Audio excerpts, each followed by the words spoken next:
All right, guys, it's time to discuss the enigma, the AudioQuest Nighthawk Carbons. These babies.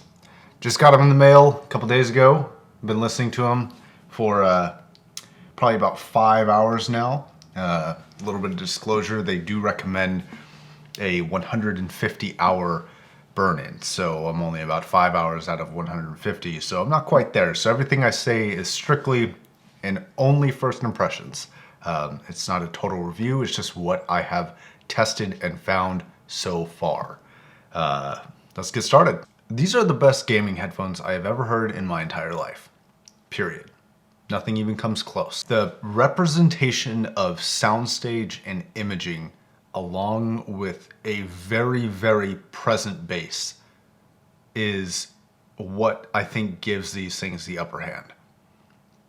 They have treble, they have mids, but damn do they have bass, and the soundstage and the imaging for explosives or gunshots or music or in-game music or anything is just phenomenal. And I mean leagues above anything that I've ever tried.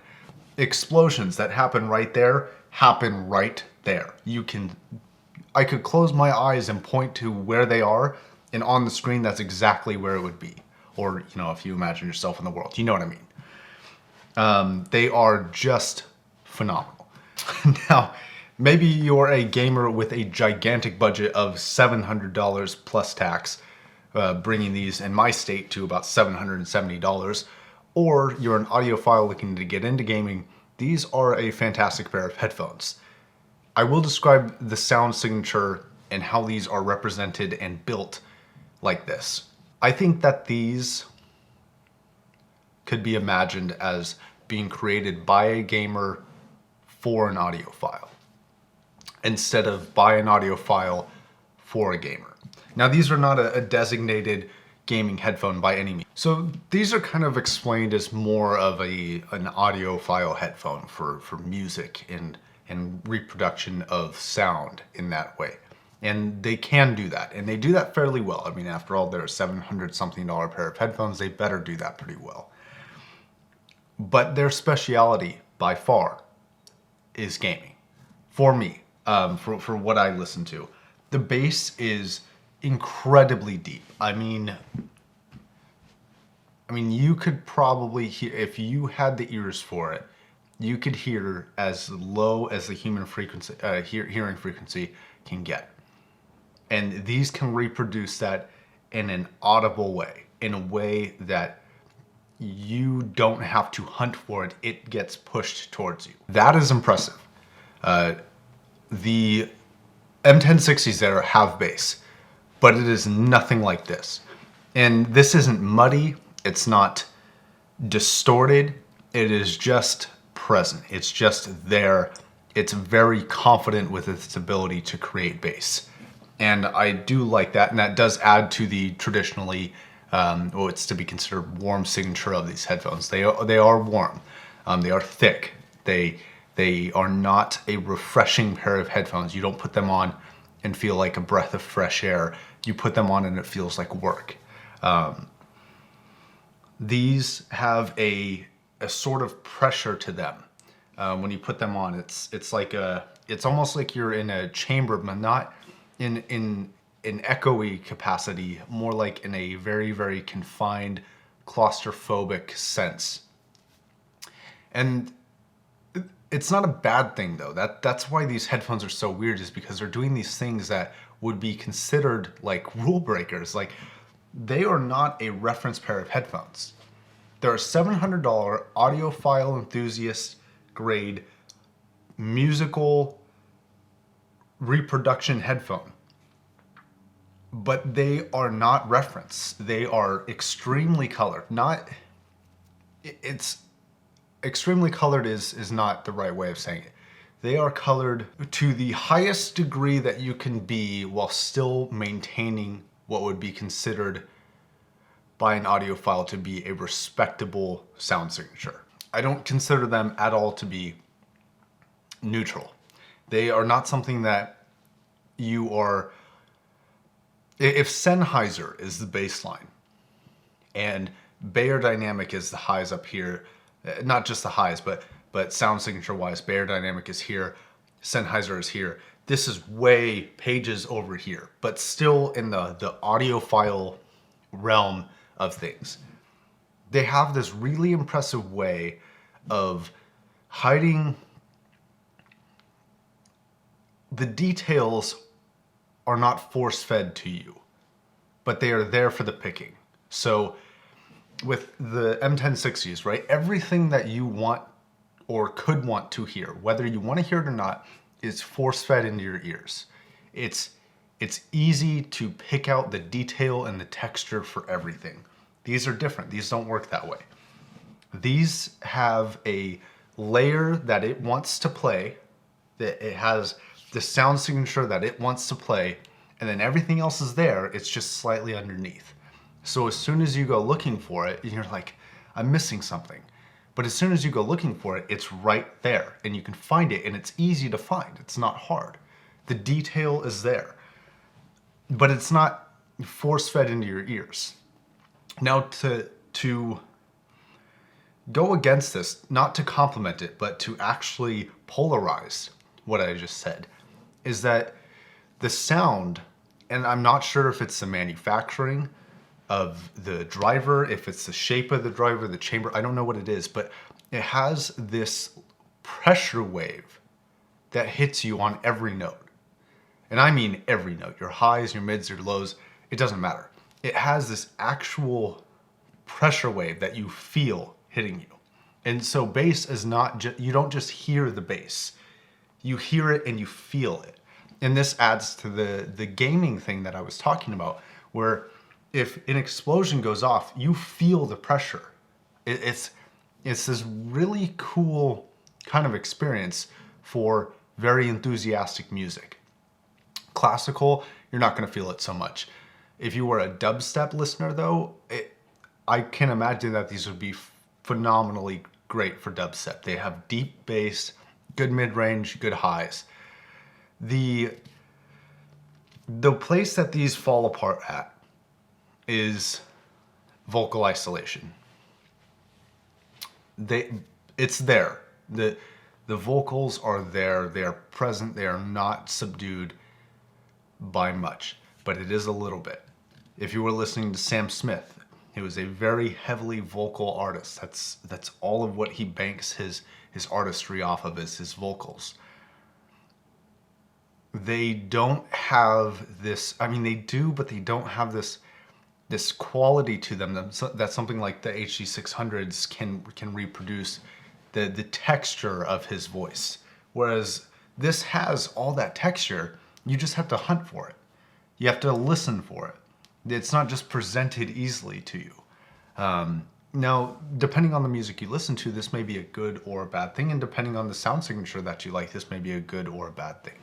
What I've been listening to is very cool sounding headphones, so very neutral, very reference. HD600s are very, very neutral, as everybody knows. The M1060s they're a little bit colored, but damn, do they have the detail that you can't get on any other headphone. Even these, I think that has more detail than these do at half the price. But these do something that those don't, and I can't pinpoint it. But it's not the best for everything. It's good and bad at the same time. They do different things for different songs in a good way, and then for other songs it's a bad way. Like for Sam Smith, it's a bad way. I'd rather listen to the HD600s. But for dubstep or gaming or who could I even mention about this? Or for, I mean, just name an artist. Like the Black Keys, for example, they feel alive. They don't feel difficult to listen to. They feel alive because of that extra bass and the extra oomph and the feeling you get from the driver moving. It's really neat. So I guess that wraps up the good things on the first impressions. So let's get into the bad things, and let's open the box first, and that'll lead us into the bad things. Okay, so what do you get in the box? The box is I think it's real leather carrying case, pretty robust. it opens up. There's a little mesh pouch here and a headphone place here. And then inside of it, you get you get a warranty card, a recommended burn-in of 150 hours. Boom. And then you get your kind of manual here. Then you get 2 bags.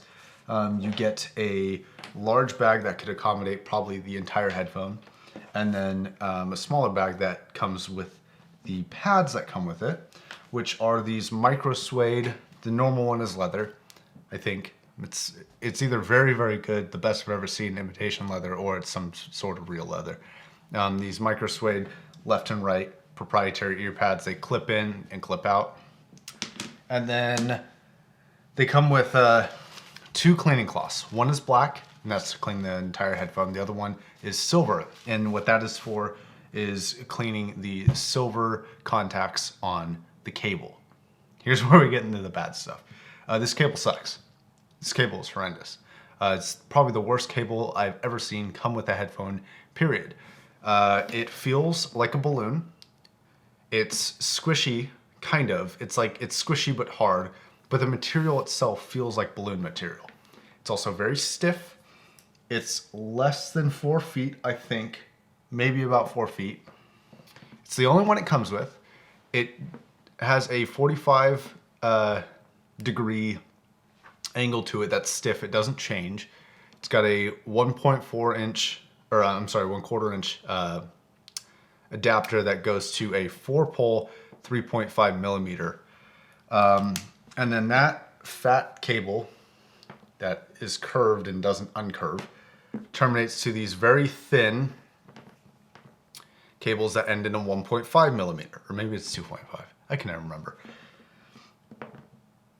It does have one redeeming quality that I haven't seen on any really expensive high-end headphone, which is that the termination has a actual media button. So it has a play, pause, skip, rewind, stuff like that.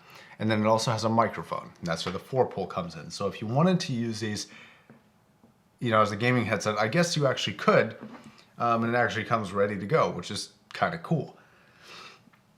Now, I don't like that cable. Luckily, the same ports, the same connectors come on the M1060, and I have a replacement cable for those that I've been using that's much, much better. I'll link that in the description down below. Another bad thing that actually goes towards the headphone regarding manufacturing. One, these smell like they've been sitting in a warehouse. Not that big of a deal. The smell will go away, but they don't smell like they just came off the assembly floor. They smell like they've been sitting in a box for a while. 2, these cups have this suspension system that is these 4 rubber, I want to call them pylons, but I'm not sure if that's the right word. Anyways, these 4 rubber pieces, 1, 2, 3, and 4, right? And it's 4 each, and that's the only thing holding them to the headband. From an engineering perspective, the more points of contact you have, the more pieces you have that move, the more likely your product is to fail. And because of the design, if one of these failed, it would flop about and it wouldn't be very controllable like it is right now. Now, another problem with rubber is that it cracks, it dries, it snaps, it does all this funny stuff. Now they're like screwed in, so you probably could replace them if you had to, but I don't know the quality standards that these have. They may last 24 decades, who knows? I'm just saying that it's a little concerning. Another thing is that this like C-ring here is metal. This part is plastic, and then this is a very durable, probably over-engineered bit of metal that I don't feel like would snap, which is a good thing. They are very, very comfortable. One thing I did notice was that that material inside of here is actually a little loose, and it's not like a tight fit regarding like the cloth covering. And because of that, I actually noticed that I was feeling it a little bit on my ears. Not that big of a deal, but something worth mentioning. I can totally deal with it. It doesn't bug me that much. but it might bug you if you have really large ears, because mine are kind of small. What else can I say about these? I mean, these are a really... I mean, everybody seems to be confused by them, but including myself a little bit. But they're a really pleasant pair of headphones to listen to. They're not something that you're going to listen to and be like, and throw it away. It's something that is very unique. It's refreshing, and I look forward to kind of burning in that 150 hours and seeing what they sound like and seeing if it's even noticeable. I'm about like 6 hours in, so I'm going to come back to this video when I'm done with that 150 hours and see what I kind of feel like has changed. What else is there to say? I think that's it. I think the album of the week is going to be The Lost Christmas Eve by Trent Orchestra, because, you know, Christmas weekend. So have fun with that. There are a couple updates to the channel. One, I just had to hit 200 subscribers, so thank you very, very much. I had my first Patreon, link in the description down below because I'm a whore. Thank you very much, GA. I'm not sure what your real name is, but that's your YouTube name. I have an M40X review coming out soon, probably after this video. And I'm gonna be starting a series that I had the first episode called Headphone Discussions, and I talk about everything kind of in the industry, anything that I'm thinking about, and I'm actually going to turn that into a series because it seemed to do pretty well. So until next time, my name is Josh, this has been Women's Guide, and thank you very much for watching.